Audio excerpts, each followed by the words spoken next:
John සීනාගේ අවසාන ප්‍රතිවාදියා ලැයිස්තුවට අනපේක්ෂිත නම් 5ක් ඇතුළත් වෙයි. ඒ 5 දෙනා කවුද? The last time is now tournament එකේ තරඟ කොන්දේසි මොනවද? ඔක්කොම තරඟවට කීයක්ද? සහ total matches කොච්චරක් තියයිද? මේ tournament එකේ final match එක තබන්නේ කවද්ද? සහ ඊට අමතරව තවත් සුවිශේෂී updates කීපයක් අපි මේ වීඩියෝවෙන් කතා කරමු.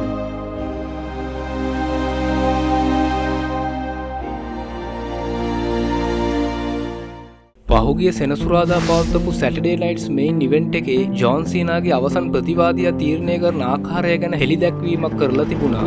ලබන සතියේ රෝ එපිසෝඩ් එක පවත්වන්නේ බෝස්ටන් වල. ඒක ජෝන් සීනාගේ උපන් නගරය වෙනවා.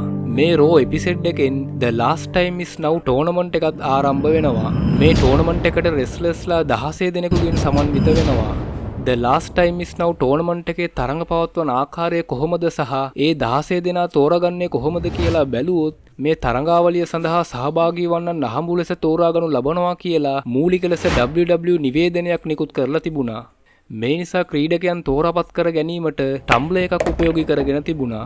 මේ විදිහට Raw, SmackDown, NXT සහ වෙනත් ඕනෑම කෙනෙකුගෙන් ක්‍රීඩකයන් 16 දෙනෙක් තෝරාගෙන පළමු කාණ්ඩය සඳහා තරඟ 8ක් පවත්වනවා. ඊට පස්සේ මේ තරඟ 8න් දිනන රෙස්ලර්ස්ලා 8 දෙනා දෙවන වටය සඳහා සුදුසුකම් ලබනවා. දෙවන වටය සඳහා තවත් තරඟ 4ක් පවත්වනවා. උදාහරණයක් විදිහට පහුගියදා රෝ එපිසෝඩ් එකෙන් තෝරාපත් වුණු ක්‍රීඩකයන් 4 දෙනාගේ දෙන්නෙක් ලබන සතියේ ජයග්‍රහණය කරනු ලබයි. එතකොට ඒ ජයග්‍රහණය කරපු ඒ දෙන්නම කෙලින්ම ඊළඟ වටයට යොමු වෙනවා. ඒ කියන්නේ දෙවන කාණ්ඩයේ තරඟ වටයට. දෙවන කාණ්ඩයෙන් ජයග්‍රහණය කරන ක්‍රීඩකයන් 4 දෙනා කෙලින්ම ෆයිනල් තරඟයට යොමු වෙනවා. ඒ ෆයිනල් තරඟය තබන්නේ Survivor Series event එකේ. මේ නිසා මේ දෙවන වටයෙන් දිනපු 4 දෙනා Fatal 4-way තරඟයක් Survivor Series වල තබලා ඒ තරඟෙන් දිනන කෙනා ජෝන් සීනාගේ අවසන් ප්‍රතිවාදියා හැටියට තෝරා ගන්නවා. දැනටමත් අන්තිමට පවත්වපු රෝ එපිසෝඩ් එකේ රූසේ, ඩෑමියන් ප්‍රීස්ට්, ශින්සුකේ නකමෝරා, ෂීමස් යන 4 දෙනා ටම්බ්ලර් එක මාර්ගයෙන් තෝරාපත් කරගනු ලැබුවා. මේ 4 දෙනාව තබාගෙන ෂීමස් සහ ශින්සුකේ නකමෝරා අතර සිංගල්ස් තරඟයකුත්, රූසේ සහ ඩෑමියන් ප්‍රීස්ට් අතර සිංගල්ස් තරඟයකුත් තබන්නට සැලසුම් කරලා තිබෙනවා. මේ තරඟ දෙක පවත්වන්නේ ලබන සතියේ පවත්වන බෝස්ටන් වල රෝ එපිසෝඩ් එකේදී.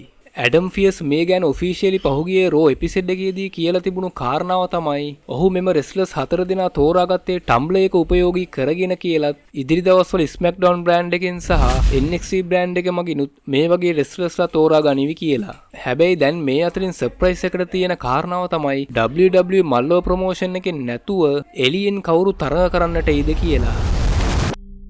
දැනට රෙස්ලර්ස් 5 දෙනෙක් ජෝන් සීනාගේ අවසන් ප්‍රතිවාදියා වෙන්න බොහෝ ඉඩකඩ තියෙනවා කියලා හෙළි වෙලා තියෙනවා. අංක 1 ඩ්‍රූ මර්කින්ටයර්. ඩ්‍රූ මර්කින්ටයර් මේ සඳහා සුදුසුයිද? ඔහුට අවස්ථාවක් ලබා දෙයිද කියලා බැලුවොත් ඔව්, ඔහුට මේ සඳහා ලොකු chance එකක් තියෙනවා.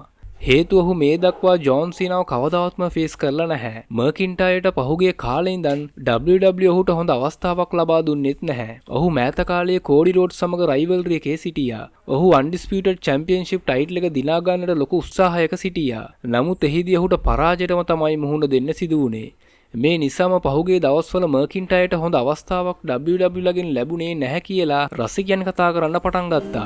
ඊට අමතරව John සීනාත් The Last Time Is Now tournament announcement එකේ කියලා තිබුණේ ඔහුගේ WWE ගමන පටන් ගද්දී ඔහුට ලැබුණු අවස්ථාව වගේම ඒ වගේ අවස්ථාවක් ඕන කරන පරණ නවකයින් ඕනෑම කෙනෙකුට ඔහු අවස්ථාව ලබා දෙන්න කැමති කියලා.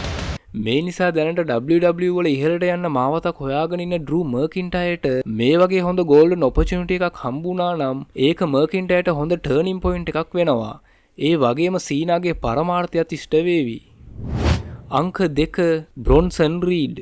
අපි දන්නවා මෑත කාලේ ඉඳන් බ්‍රොන්සන් රීඩ්ට WWE විසින් හොඳ හයිප් එකක් ලබා දෙමින් සිටිනවා. කලින් ට්‍රයිබල් චීෆ් යනුවෙන් WWE වල සුපිරි මල්ලවපොරතරු රෝමන් රේන්ස් හිටියා. දැන් වර්තමානයේ ඒ හා සමාන තැනක බ්‍රොන්සන් රීඩ් නැගී සිටිනවා. ඔහු ට්‍රයිබල් තීෆ් යනුවෙන් අන්වර්ථ නාමයකුත් ඔහුට ලැබිලා තියෙනවා. ඊට අමතරව ක්ලෑෂ් ඉන් පැරිස් ඉවෙන්ට් එකේදී මේ ට්‍රයිබල් තීෆ් ට්‍රයිබල් චීෆ්වම පරාද කරලා තිබුණා. පෝල් හේමන්වත් ළඟින් තබාගෙන ඔහුගේ ෆැක්ෂන් එකේ නායකයවම ඒ කියන්නේ සෙත් රෝලින්ස්ව ඉන්ජරි වෙන්නම ඇටැක් කරලා තිබුණා. දැන් බ්‍රොන්සන්ට සපෝට් එකක් විදිහට ඔහුට පෝල් හේමන් සහ බ්‍රෝන් බ්‍රෙකර් සිටිනවා. මොවුන්ගේ ගමනට හරස් වන හැම රෙස්ලර්ස් කෙනෙකුවම මොවුන් දෙවනත් කරමින් සිටිනවා. මේ දවස්වල ඔහුගේ සගයා ඒ කියන්නේ බ්‍රෝන් බ්‍රෙකර් වර්ල්ඩ් හෙවිවෙයිට් චැම්පියන්ෂිප් ටයිටල් එක වෙනුවෙන් තරඟ කරන්න CM Punk සමග ගැටමින් සිටිනවා. මේ විදිහට බ්‍රෝන් බ්‍රෙකර්ට හොඳ හයිප් එකක් WWE ලබා දෙමින් සිටිනවා. මේ නිසා බ්‍රෝන් බ්‍රෙකර්ට හයිප් එකක් ලබා දීලා ඔහුගේ සගයා බ්‍රොන්සන් රීඩ්ට හොඳ ඔපචුනිටි එකක් ලබා නොදී බෑ.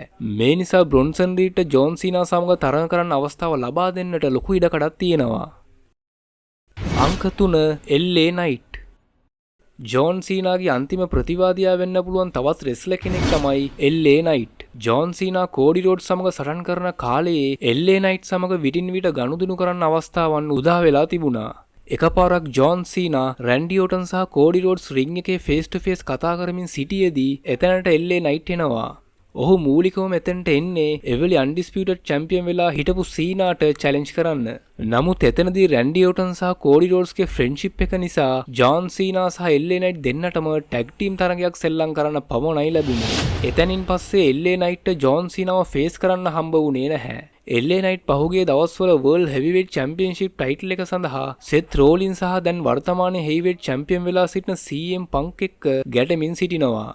හුඟ කාලයක් තිස්සේ LA Knight හට WWE හොඳ chance එකක් ලබා දුන්නේ නැහැ. ඊට අමතරව මේ දක්වා LA Knight ජෝන් සීනා සමග කවදාවත් සටන් කරලත් නැහැ. මේ නිසා LA Knightට ජෝන් සීනා සමග 1-on-1 ෆේස් කරන්න අවස්ථාවක් හම්බ වුණා නම් ඒක ඔහුගේ කැරියර් එකේ ලොකු සම්දිස්ථානයක් වෙයි. අංක 4 කාමෙලෝ හේයිස්. මේ තරුණ ක්‍රීඩක පරපුරේ හොඳ කැපිපෙන්න මල්ලෝපුර ක්‍රීඩකයෙක් තමයි කාමෙලෝ හේයිස්. ඔහු මුලදී NXT බ්‍රෑන්ඩ් එකේ ජනප්‍රිය දක්ෂ ක්‍රීඩකයෙකු වෙලා හිටියා. මේ නිසාම WWE ප්ලෑන් කළා කාමෙලෝ ඔවුන්ගේ හොඳම බ්‍රෑන්ඩ් දෙකින් එකකට දමන්නට. ඒ වගේම කාමෙලෝට ස්මැක්ඩවුන් බ්‍රෑන්ඩ් එක දක්වා උසස් වීමක් හම්බ වුණා. නමුත් ඇතැන් පටන් කාමෙලෝ රසිකයන් අතර කැපිපෙන්න විදිහට හොඳ ස්ටෝරි ලයින් එකක් ඔහුට ලැබුණේ නැහැ. මෙන්න මේ නිසා NXT බ්‍රෑන්ඩ් එකේ මෙතෙක් හොඳ පර්ෆෝමන්ස් එකක් දක්වපු කාමෙලෝට උසස් වීමෙන් පස්සේ හොඳ ප්‍රතිඵලයක් ඔහුගේ WWE කැරියර් එකේ බලා ගන්නට ලැබුණේ නැහැ. කාමෙලෝ වර්තමානයේ ද මිස් සමග ස්ටෝරි ලයින් එක යෙදලා සිටිනවා. මේ ස්ටෝරි ලයින් එකෙන් ඔහු ෆන් කැරක්ටර් එකක් විදිහට තමයි ඉස්මතු වෙලා තියෙන්නේ. රෙස්ලර් කෙනෙක් සතුව ෆන් ගතිගුණ තියෙන්නත් ඕන. ඒ වගේම ඔහුට හොඳ ස්ටෝරි ලයින් එකක් ලැබෙන්නත් ඕන. එතකොට තමයි ඔහුට මල්ලෝපොර ගමනේ උසස් තැනකට යන්න පුළුවන් වෙන්නේ. මෙතෙක් කවදාවත්ම කාමෙලෝ හේයිස් ජෝන් සීනා සමග එකිනෙකාට ෆේස් කරලා නැති නිසා ඔහුටත් මෙම අවස්ථාව ලැබුණා නම් කාමෙලෝගේ මල්ලෝපොර දිවියේ හොඳ හැරවුම් ලක්ෂයක් බවට පත් වෙනව අනුමානයි. අංක 5 ෆින් බෑලර්. මේ ලැයිස්තුවේ ෆින් බෑලර් සිටින්නට හේතුව ඇයි? ෆින් බෑලර් සහ JD McDonagh world tag team champion වෙලා හිටියා. නමුත් ඔවුන් සති දෙකකට කලින් AJ ස්ටයිල්ස්ට සහ ඩ්‍රැගන් ලීට ටයිටල් එක පරාද වෙලා තිබුණා. මේ නිසා මේ දවස්වල ද ජජ්මන්ට් ඩේ කණ්ඩායමට සිදුවෙන හැම දෙයක්ම ඔවුන්ට පටහැනිවයි සිදුවෙන්නේ. ඔවුන් දමන ප්ලෑන්ස් තරඟයේ අන්තිමේදී ඔවුන්ගේ ප්‍රතිවාදීන්ට වාසියක් වන විදිහටයි ඉවර වෙන්නේ. පහුගියදා රෝ එපිසෝඩ් එකේදී world tag team champion title එක සඳහා රීමැච් එකක් පැවැත්වුණා. ඒ තරඟයේ AJ ස්ටයිල්ස් සහ ඩ්‍රැගන් ලීට වාසිදායක වුණු මොහොතේ ඩොමිනික් මිස්ටීරියෝ තරඟයට ඉන්ටර්ෆියර් වෙලා ෆින් බෑලර්ට සහ JD මැක්ඩොනාට උදව් කරන්න උත්සාහ කරනවා. මේ අවස්ථාවේ අනපේක්ෂිත විදිහට එතැන්ට ශීමස් ඇවිල්ලා ඔහුට පහර දෙනවා. මේ නිසා තරඟය හොර කරලවත් දිනාගන්නට බැරි අවස්ථාවකට දැන් ජජ්මන්ට් ඩේ කණ්ඩායම තල්ලු වෙලා තියෙනවා.